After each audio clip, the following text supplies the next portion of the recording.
అదొక తలనొప్పి అనేసి మైక్ తీసేసాను. ఫస్ట్ క్లారిటీ లేదు కదా సురేషు, బట్ టెన్షన్ ఇది ఇలా చేయాలేమో, అది అలా చేయాలేమో అనేసి. ఇంక తర్వాత వద్దనేసి నేనంతా చాట్‌జీపీటీ సలహా తీసుకున్నాననమాట. ఎలా చేయాలి? ఎలా చేస్తే చేయగలను? లైవ్ చేయాలంటే చాలా కష్టపడ్డాను Suresh first.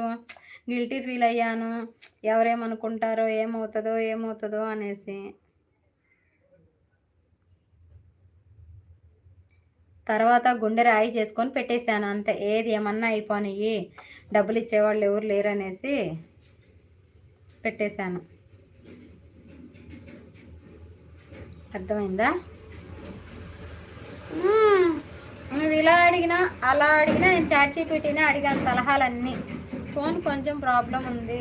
Okay Vicky. Okay. అవును సురేషు, నేను అన్ని చాట్‌జీపీటీనే అడిగాను. లైవ్ ఏ టైంలో చేయాలి?